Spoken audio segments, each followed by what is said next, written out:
ये कहानियां सिर्फ तफरीही मकासद के लिए बनाई गई हैं। बराह करम इनको किसी भी मजहब या जाति राय से मत जोड़ें। यह हकीकी वाक़यात और तख़य्युल के इम्तिजाज पर मबनी है। एक शाम एक उदास बंदर एक घने जंगल में दाखिल हुआ, ये सोचकर कि शायद उसे यहां रहने को जगह मिल जाए और कुछ नए दोस्त भी। लेकिन उस जंगल के जानवरों और बंदरों को उसका इस जंगल में आना कुछ अच्छा न लगा। सब बंदर उसे जब्बार कहकर चढ़ाया करते थे, क्योंकि वह दूसरे बंदरों से बहुत बड़ा था। वह हर वक्त इसी कोशिश में रहते कि जब्बार को इतना परेशान किया जाए कि वह यह जंगल छोड़कर किसी दूसरे जंगल चला जाए। वह उदास होकर अकेला बैठा रहता और आंसू बहाता रहता। एक दिन कुछ नौजवान लड़के लड़कियां उस जंगल में शिकार करने के लिए आए और हिरण का शिकार करते हुए तीर दूर बैठे जब्बार को लग गया और वह जोर से चिल्लाया। सब भागते हुए अपना शिकार पकड़ने आए तो देखा कि तीर हिरण को नहीं बल्कि जब्बार को लगा था। वह दर्द से करा रहा था। अब वह सब कहने लगे, चलो यहां से चलते हैं। लेकिन आमिना बोली, नहीं, हम इसे ऐसे तकलीफ में छोड़कर नहीं जा सकते। आमिना ने जब्बार के बाजू में से तीर निकाला और उसे मरहम पट्टी करने लगी। जब्बार की आंखें आंसुओं से गीली थीं और वो आमिना को शुक्र भरी नजरों से देखता जा रहा था। इसके बाद आमिना अपने दोस्तों के साथ घर जाने लगी। शाम भी होने वाली थी। अब सबको घर जाना था। जैसे ही वह थोड़ा आगे पहुंचे, अचानक वह सब एक गहरे खड्डे में जा गिरे, जो शिकारी ने शिकार को पकड़ने के लिए बनाया था। अब वह सब मदद के लिए चिल्लाने लगे, लेकिन उधर कोई ना आया। रात गहरी होती जा रही थी और उन सब की मदद के लिए कोई ना आया था। भूख से अब सबकी जान निकलने लगी और वह मायूस होकर बैठ गए और सुबह होने का इंतजार करने लगे। इतने में जब्बार उधर आ निकला। आमिना उसे देखकर बहुत खुश हुई। जब्बार ने आगे बढ़कर उन्हें खड्डे से बाहर निकाला। सब ने अल्लाह का शुक्र अदा किया। आमिना खुश होकर जब्बार से लिपट गई और शुक्रिया अदा करने लगी। फिर अलविदा कहते हुए जंगल से चली गई। कुछ दिनों के बाद आमिना ने जब टीवी ऑन किया तो न्यूज चल रही थी कि जंगल से एक बड़ा सा जब्बार शहर में दाखिल हो गया है और हर तरफ भगदड़ मच गई है। सड़कें जाम हो गई हैं और जब्बार गाड़ियों को पैरों के नीचे मसलता हुआ आगे बढ़ रहा है। आमिना चौंक गई और कहने लगी, यह तो जब्बार है। यह यहां क्या कर रहा है? वह जल्दी से उठी और भागती हुई घर से बाहर निकली और लारवाना रोड पहुंच गई। लोगों का बहुत रश था। हर कोई दूर दूर से जब्बार को देखने आया था। इतनी भीड़ को देखकर जब्बार घबरा गया था और इधर उधर भाग रहा था। पुलिस और सिक्योरिटी गार्ड्स उसे काबू में करने की कोशिश कर रहे थे, ताकि शहर की बिल्डिंग्स को नुकसान न पहुंचे और जाम ट्रैफिक भी खुल जाए। लेकिन वह किसी के कंट्रोल में नहीं आ रहा था। हजूम को चीरती हुई आमिना तेजी से आगे बढ़ रही थी ताकि वह जब्बार तक पहुंच सके और उसकी मदद कर सके। लेकिन सिक्योरिटी गार्ड्स किसी को आगे जाने नहीं दे रहे थे। उसने सिक्योरिटी गार्ड से कहा कि प्लीज मुझे आगे जाने दो, मैं उससे बात करना चाहती हूं। शायद इस तरह आप सबकी भी मदद हो जाए। सिक्योरिटी गार्ड हंसकर बोला, हम सब मिलकर उसे काबू नहीं कर पा रहे और आप अकेली उसे क्या ही काबू करोगी? आमिना इसरार करने पर उसे गार्ड ने आगे जाने दिया और वह भागती हुई जब्बार के सामने जाकर खड़ी हो गई और उससे कुछ कहने लगी। जैसे ही जब्बार की नजर आमिना पर पड़ी, वह बहुत खुश हुआ। उसने आमिना को पहचान लिया था और वह उसके पास ही जमीन पर बैठ गया। सब लोग यह देखकर हैरान रह गए कि यह इतना बड़ा जब्बार कैसे एक लड़की की बात मान गया। अब वह शांत लग रहा था। इतने में सब सिक्योरिटी गार्ड्स ने उन्हें चारों तरफ से घेर लिया और कुछ गार्ड्स ने पीछे से आकर जब्बार को बेहोशी के इंजेक्शन लगा दिए और वो कुछ ही देर में बेहोश हो गया। अब उसे एक बड़ी लोडर व्हीकल में डालकर वहां से ले जाने लगे। आमिना उनसे पूछने लगी कि वो जब्बार को कहां ले जा रहे हैं। वो बोले, इसका खुला घूमना शहर के लिए खतरे से खाली नहीं है। इसे फिलहाल एक अलग जगह पर रखा जाएगा। इतने में पुलिस ने सब लोगों को भीड़ खत्म करने को कहा। वो सड़क को फिर से रवाना दवाना करने के लिए इंतजाम करने लगे। आमिना वहां से वापस घर आ गई। अगले दिन जब आमिना टीवी पर न्यूज सुन रही थी तो वह बता रहे थे कि साइंटिस्ट के एक ग्रुप ने बताया है कि यह खास किस्म का जब्बार है और इसकी नस्ल अब खत्म हो चुकी है। अब इस जब्बार को एक्सपेरिमेंट्स की गर्ज से हमारे साइंस डिपार्टमेंट को सौंप दिया जाएगा, जो इस पर मुख्तलिफ तजुर्बात करके इसे इंसानियत की फलाह बेहबूद के लिए इस्तेमाल करेंगे। आमीना यह सुनते ही परेशान हो गई कि जब्बार यह किस नई मुसीबत में फंस गया है। ये लोग तो उसे मार डालेंगे। अब वह बेचैन हो गई और सोचने लगी कि कैसे उसकी जान बचाई जाए। अब उसने यूसुफ को फोन किया और मदद के लिए कहा। यूसुफ बाकी सब दोस्तों के साथ आमीना के घर आ गया। अब वे सब सोचने लगे कि जब्बार को कैसे बचाया जाए। वे सब मिलकर फॉसिल डिपार्टमेंट पहुंचे, जहां जब्बार को रखा गया था। वे सब चुपके से देखने लगे। उन्होंने देखा कि जब्बार बेहोश था और उसके सीने पर पट्टी बंधी हुई थी। शायद उसके जिस्म से कुछ सैंपल लिए गए थे, जिन पर एक्सपेरिमेंट्स किए जाने थे। आमीना और उसके दोस्त आगे बढ़ने लगे तो यूसुफ बोला, नहीं रुको, यहां हिडन कैमरे लगे हैं। हम इस तरह जब्बार की कोई मदद नहीं कर सकते। यहां से जब्बार को लेकर जाना कानूनन जुर्म होगा। हमें कोई और रास्ता निकालना होगा। चलो अभी वापस चलते हैं।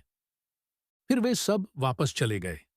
घर आकर आमिना बहुत उदास थी कि उसकी वजह से जब्बार बहुत मुसीबत में फंस गया है। अगले दिन यूनिवर्सिटी में आमिना और उसके सब दोस्त जब्बार को छुड़वाने के मंसूबे बनाने लगे। यूसुफ बोला, पहली बात तो यह कि हम अपने चेहरे ढककर कैमरों के सामने जा सकते हैं, ताकि हम बाद में पकड़े ना जाएं। फातिमा बोली, और हम जब्बार के गेट का लॉक कैसे खोलेंगे? इमरान बोला, मेरे अंकल लॉक मास्टर हैं। क्या मैं उनसे मदद लूं और उन्हें हमारे साथ आने को कहूं? आमीना बोली, हां, अगर वो यह कर सकते हैं तो बहुत अच्छी बात है। इमरान बोला, तुम फिक्र ना करो, वो हर ताला खोल सकते हैं। आमीना बोली, तो चलो ठीक है, कल शाम सब तैयार रहना। अगली शाम सब आमीना के घर के बाहर जमा हो गए और इमरान भी अपने अंकल के साथ पहुंच चुका था। अब सब ने काले लिबास पहन लिए और अपने चेहरे काले मास्क से ढक लिए। फॉसिल डिपार्टमेंट शाम 7 बजे बंद होना था और यह सब 7 बजे घर से निकल गए। फॉसिल डिपार्टमेंट पहुंचे तो जब्बार उदास होकर बैठा था। इन सबको देखकर वो हैरान हो गया। आमिना ने उसे खामोश रहने का इशारा किया और हल्की आवाज में बोली, हम हैं हम, शोर मत मचाना। अंकल जल्दी से लॉक खोलने की कोशिश करने लगे और जल्द ही वह लॉक को खोलने में कामयाब हो गए। अब सब ने दरवाजा खोला और जल्दी से जब्बार को बाहर निकालने लगे। आमिना जब्बार का हाथ पकड़कर आगे आगे चल रही थी और बाकी सब उसके पीछे पीछे चल रहे थे। अब यह सब शहर के करीब उसी जंगल में जाने लगे जहां से जब्बार आया था। जब्बार आमिना और उसके दोस्तों से बहुत ममनून हो गया था। वो बहुत खुश दिखाई दे रहा था। लेकिन जैसे ही वह सब जंगल में पहुंचे, जब्बार उदास हो गया। उसकी आंखों से आंसू निकलने लगे। उसने आमिना का हाथ जोर से पकड़ लिया, जैसे उसे जाने से रोक रहा हो। आमिना बोली, अब हमें जाना होगा। रात काफी हो चुकी है। तुम अपने घर में हो। अब डरने की कोई जरूरत नहीं। आमिना हाथ छुड़ाकर आगे बढ़ी और सबके साथ वापस जाने लगी।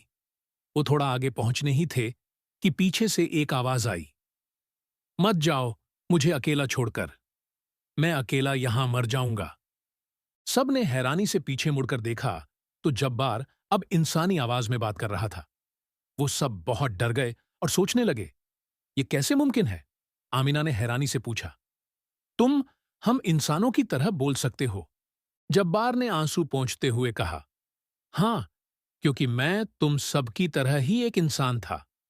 यूसुफ का दिमाग चकरा गया। अगर तुम इंसान थे तो जब्बार कैसे बने? जब्बार सबको एक गार में ले गया और कहने लगा कि मैं मीरपुर की रियासत का शहजादा हूं। मेरा नाम जुबैर है। जब मैं 7 साल का था तो मेरी मां का इंतकाल हो गया। अब महल को एक रानी की जरूरत थी।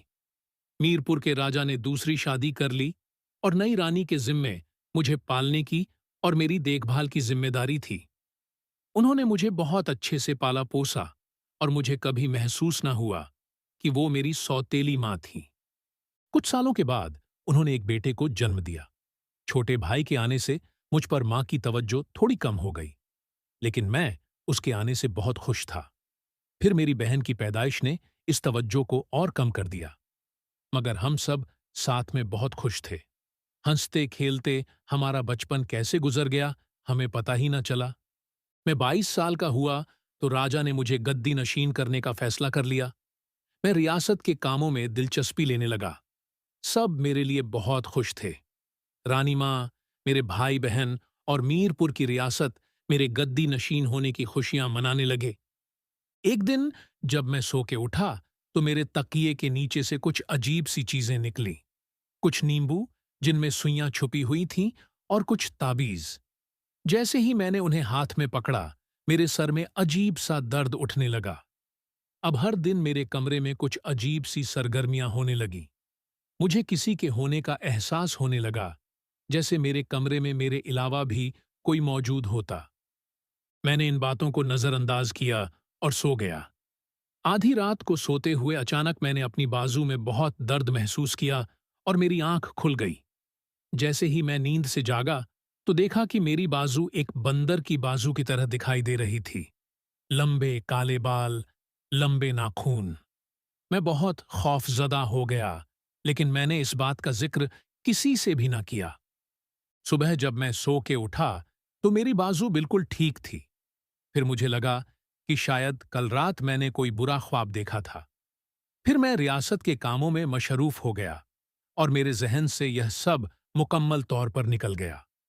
रियासत के कामों से थककर जब मैं सो गया तो उस रात मेरी फिर से आंख खुली और मैंने अपने आप को खौफनाक बंदर के रूप में पाया। मैं आईने के सामने खड़ा होकर रोता रहा और सुबह होने का इंतजार किया, इस उम्मीद में कि शायद यह कोई बुरा ख्वाब है जो जल्दी ही टूट जाएगा और मैं वापस इंसान की तरह नजर आने लगूंगा। रोते रोते मेरी आंख लग गई और जब सुबह उठा तो इस बार यह बुरा ख्वाब नहीं टूटा, क्योंकि यह हकीकत थी। कुछ आवाजें मेरे कमरे की तरफ आती हुई सुनाई दी और मैं छुप गया। मुझे डर था कि कोई मुझे इस रूप में देख ना ले। अब महल में हर जगह मुझे तलाशा जाने लगा और सब परेशान होने लगे। मेरे माँ बाप बहन भाई सब परेशान थे और मेरी जुदाई में रो रहे थे।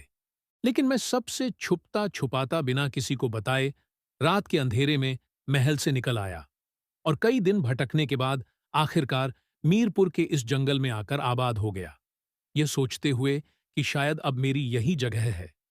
मेरे घर वाले आज भी मेरे लिए दुखी हैं और मुझे तलाश रहे हैं। मुझे ढूंढते हुए वह काफी बार इस जंगल से मेरे करीब से होकर गुजर गए और मैं इतना बदनसीब हूं कि उनको गले भी न लगा सका। मैं नहीं जानता कि यह मेरे साथ क्यों और कैसे हुआ और यह मेरे किस गुनाह की सजा थी। अब मैं वापस अपनी जिंदगी में भी नहीं जा सकता और इस जंगल के जानवर भी मुझसे नफरत करते हैं और मुझे यहां से निकालने की कोशिश करते हैं। मैं एक इंसान होते हुए भी एक जानवर की जिंदगी जीने पर मजबूर हूं। ये सब सुनकर आमिना और उसके सभी दोस्तों की आंखों से आंसू जारी थे। वो सब जुबैर का दर्द महसूस कर रहे थे। जब्बार अब सर झुकाए आंखों से आंसू बहा रहा था। सब उसे दिलासा देने के लिए उसे गले लगे। जब्बार ने इन सबको अपने घर वापस जाने को कहा और कहने लगा, मैं अब तुम सबको और तकलीफ नहीं दे सकता, और यह कहते हुए वहां से चला गया। आमिना और उसके सभी दोस्त टूटे हुए दिल के साथ उस जंगल से चले गए और तमाम रास्ते वो सब गहरी सोच में पड़े रहे और खामोशी से बैठे रहे। अगले दिन जब वह सब यूनिवर्सिटी में मिले तो एक दूसरे से जब्बार के बारे में बातें करने लगे और सोचने लगे कि क्या हम उसकी कोई मदद नहीं कर सकते। वो बहुत तकलीफ में है। अब इन्होंने जब्बार की मदद करने और उसके पास जंगल जाने का फैसला किया। जब्बार इन सबको जंगल में देखकर बहुत खुश हुआ। वो अपने साथ कुछ खाने का सामान भी लाए थे। अब मिलकर वह सब खाने लगे। फारिग होकर वो सब कहने लगे, हम तुम्हारी मदद करने आए हैं। बताओ तुम्हारा महल कहाँ है? हम वहां जाएंगे और जो तुम्हारे साथ हुआ उसका पता लगाएंगे। जब्बार उदासी से कहने लगा, मुझे नहीं लगता कि अब कुछ भी ठीक हो सकता है। मैं तुम लोगों को परेशान नहीं करना चाहता। आमिना बोली, नहीं, हम जाएंगे और इस रात से पर्दा उठाएंगे। अगर तुम हमारी मदद करो तो हम कामयाब भी हो सकते हैं। अब सब मिलकर महल की तरफ जाने लगे और महल के करीब एक छोटी सी झोपड़ी में रहने लगे। दिन के वक्त वो सब महल में नौकरों के भेष में घुस जाते और महल में जो कुछ हो रहा था उस पर नजर रखने लगे। आमिना जल्द ही रानी मां की खास खादिमाओं में शामिल हो गई। यूसुफ अब छोटे शहजादों पर नजर रखने लगा और बाकी सब बड़े राजा के करीब रहने लगे। शाम को वह सब उसी झोपड़ी में इकट्ठे होते और जो कुछ महल में होता उसे जब्बार को बताते। जब्बार कहने लगा, तुम सब बेकार में वक्त जाया कर रहे हो। महल में तुम सबको कुछ भी नहीं मिलेगा। वो सब मेरे अपने हैं और मुझसे बहुत प्यार करते हैं। शायद मेरा दुश्मन कोई बाहर से है। आमिना कहने लगी, दुश्मन जो भी है उसका पता हमें महल से ही चलेगा, क्योंकि उसने तुम पर वार महल में घुसकर किया है और शायद अब भी वह महल में ही होगा। अगली शाम जब वह सब इकट्ठे हुए तो यूसुफ ने बताया, राजा और रानी मां तुमको याद करके आंसू बहा रहे थे। वो अभी भी तुम्हारा इंतजार कर रहे हैं। राजा साहब बहुत बीमार रहने लगे हैं। आमीना ने बताया, आज रानी मां से मिलने एक बूढ़ी औरत आई जो दिखने में बहुत अजीब सी लग रही थी। रानी मां ने उसे बहुत सारे पैसे दिए और वो पैसे लेकर चली गई। अगले दिन जब आमिना महल में पहुंची तो आज फिर वही बूढ़ी औरत रानी मां के पास आई और इस बार वो कह रही थी कि उसे पहले से भी ज्यादा पैसे चाहिए। रानी मां ने उसे पैसे दिए और जितनी जल्दी हो सके यहां से जाने को कहा। आमिना को यह सब देखकर कुछ अजीब सा लगा। अब आमिना ने उस बूढ़ी औरत का पीछा करने का फैसला किया और यूसुफ के साथ उसके पीछे पीछे जाने लगी।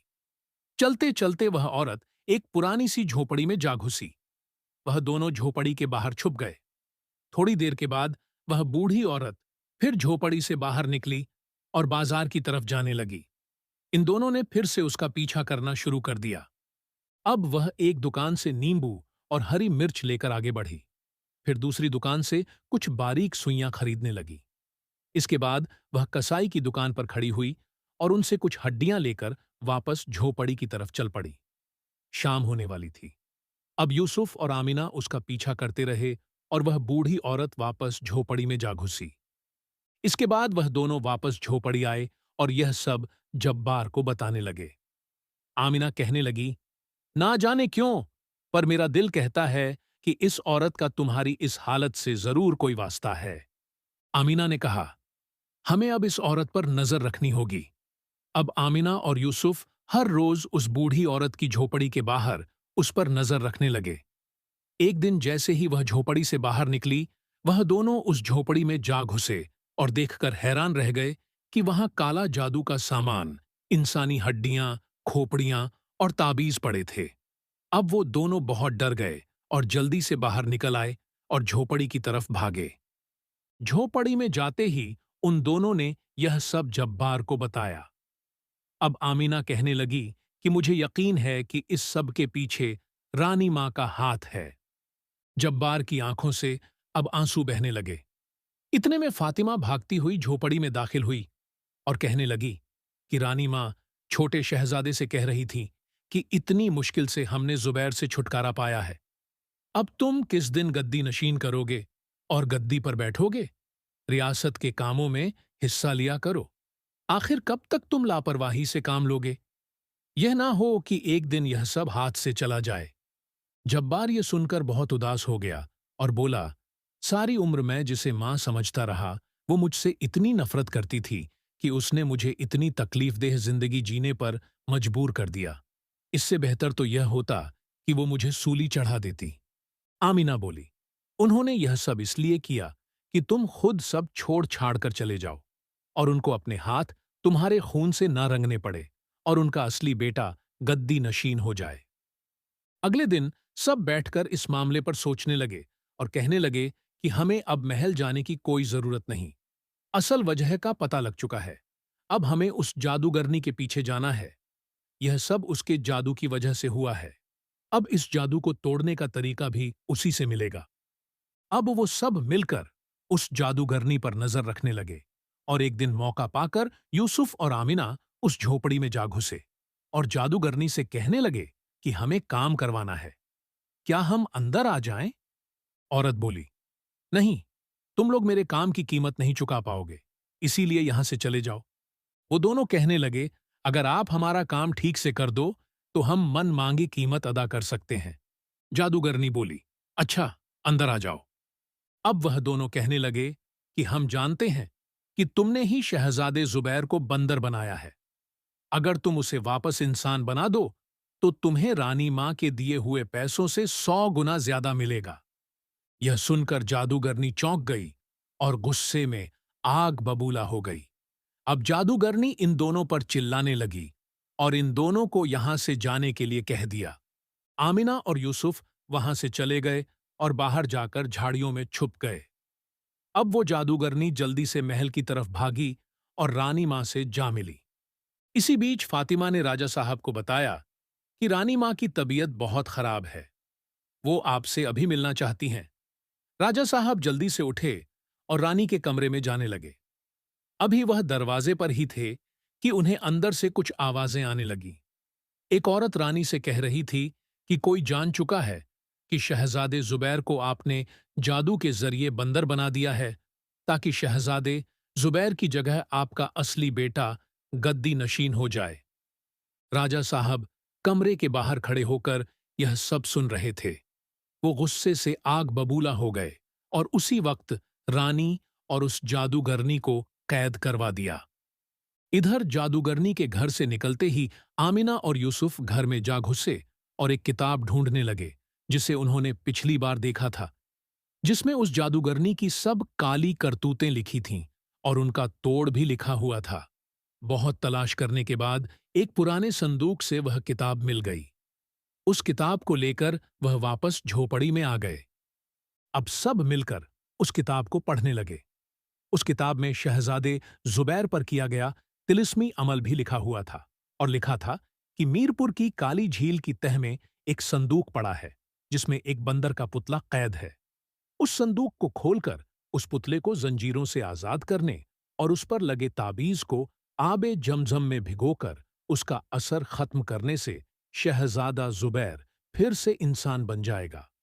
पर यह अमल बेहद मुश्किल था। अब सवाल यह था कि इतना मुश्किल काम कौन करे जिसमें जान जाने का भी खतरा है। अब झोपड़ी में सन्नाटा छा गया। जब्बार बोला, मुझे इंसाफ मिल गया है, मेरे दुश्मन को सजा मिल गई। मैं और मेरे लिए इतना ही बहुत है। अब तुम सब चले जाओ। मैं नहीं चाहता कि तुम में से कोई भी मेरी वजह से अपनी जान खतरे में डाले। सब बहुत उदास हो गए कि इतनी कोशिश के बावजूद भी जुबैर के लिए वह सब कुछ नहीं कर पाए थे। रात हो गई थी। अब सब सो गए और सुबह होते ही सबको वापस शहर जाना था। अगली सुबह जब वह सब उठे तो आमिना झोपड़ी से गायब थी। सब मिलकर उसे ढूंढने लगे, लेकिन वह कहीं ना मिली। जब्बार बोला, मैं जानता हूं कि वह कहां गई है। अब वह सब मिलकर मीरपुर की काली झील की तरफ जाने लगे। झील के किनारे पर आमिना की जूतियां पड़ी थीं। सब आमिना को आवाजें देने लगे। यूसुफ बोला, आमिना स्विमिंग चैंपियन है, लेकिन वह 30 मिनट से ज्यादा पानी में नहीं रह सकती। क्या होगा अगर वह बाहर ना आ पाए? सब यह सोचकर परेशान हो गए और अल्लाह से मदद मांगने लगे। इतने में झील का पानी हरकत करने लगा और आमिना गहरी सांस लेती हुई झील से बाहर आ गई। उसके हाथ में लोहे का एक संदूक भी था। सब आमिना को देखकर उछलने लगे। आमिना ने बहुत बड़ी कुर्बानी दी थी ताकि वह एक इंसान को अजियत से नजात दिला दे। सब खुशी से झूमने लगे और झोपड़ी की तरफ जाने लगे। झोपड़ी में पहुंचते ही आमिना ने संदूक खोला और बंदर के पुतले को आजाद कर दिया और ताबीज को पाक पानी में भिगोकर धोने लगी। जैसे जैसे उस ताबीज पर लिखा हुआ मिटता जाता, वैसे वैसे जुबैर इंसानी शक्ल में वापस आता जाता। जैसे ही जुबैर एक मुकम्मल इंसान की शक्ल में बदल गया, पूरी झोपड़ी एकदम शोरगुल से गूंजने लगी। वो सब यह देखकर हैरान रह गए कि जुबैर किस कदर खूबसूरत था। आमिना उसे देखती रह गई और सोचने लगी कि कितनी बेरहमी से इतने खूबसूरत इंसान को एक बदसूरत बंदर बना दिया गया था। वो सब बहुत खुश थे और खुशी से जुबैर के गले लग गए। आमिना दूर खड़ी मुस्कुराती हुई उसे देखती रही। जुबैर आमिना से पूछने लगा, आज गले नहीं लगोगी? जब मैं बदसूरत था तो आराम से चिपक जाती थी। क्या मैं तुम्हें बंदर ही अच्छा लगता था? आमिना मुस्कुराने लगी। अब सब वापस शहर जाने लगे, लेकिन जुबैर ने सबको रोक लिया और उसके साथ महल जाने को कहा। महल पहुंचते ही सब जुबैर को सही सलामत देखकर बहुत खुश हुए। राजा साहब जुबैर की जुदाई में बीमार पड़ गए थे, लेकिन अब उसे जिंदा देखकर उन्हें उम्मीद की एक किरण नजर आई और वह अपनी बीमारी भूल गए। जुबैर ने आमिना और उसके सब दोस्तों की अच्छी मेहमान नवाजी की और आमिना को अकेले मिलने बगीचे में बुलाया, जहां वो उसका पहले से ही इंतजार कर रहा था। जुबैर बोला, आमिना, मुझे यह जिंदगी तुम्हारी वजह से वापस मिली है। मैं अक्सर सोचता था कि जरूर मुझसे कोई गुनाह हो गया है जिसकी मुझे यह सजा मिली थी, और आज मुझे लगता है कि जरूर मुझसे कोई अच्छा काम हो गया होगा जो कुदरत ने मुझे तुमसे मिला दिया। मेरे दिल में जो मुकाम तुमने बना लिया है, मैं वो मुकाम अब किसी और को नहीं दे सकूंगा। मैं तुम्हें अपनी रानी बनाना चाहता हूं। क्या तुम मुझसे शादी करोगी? आमिना ने शर्माते हुए उसकी दी हुई अंगूठी कबूल कर ली। जुबैर और आमिना की शादी बहुत धूमधाम से हुई। जुबैर ने इतनी बड़ी आजमाइश से निकलकर अब सब कुछ पा लिया था। बेहद मोहब्बत करने वाली रानी, जिसमें इंसानियत कूट कूट कर भरी थी, सच्चे दोस्त और मीरपुर की गद्दी भी। आमिना के सब दोस्त वापस शहर जाने लगे तो जुबैर ने कुछ तोहफे तहफ देकर उनको रुखसत किया। उन डिब्बों में इतने हीरे जवाहरात थे जिनसे उन सबकी जिंदगी सुकून से गुजर जाती।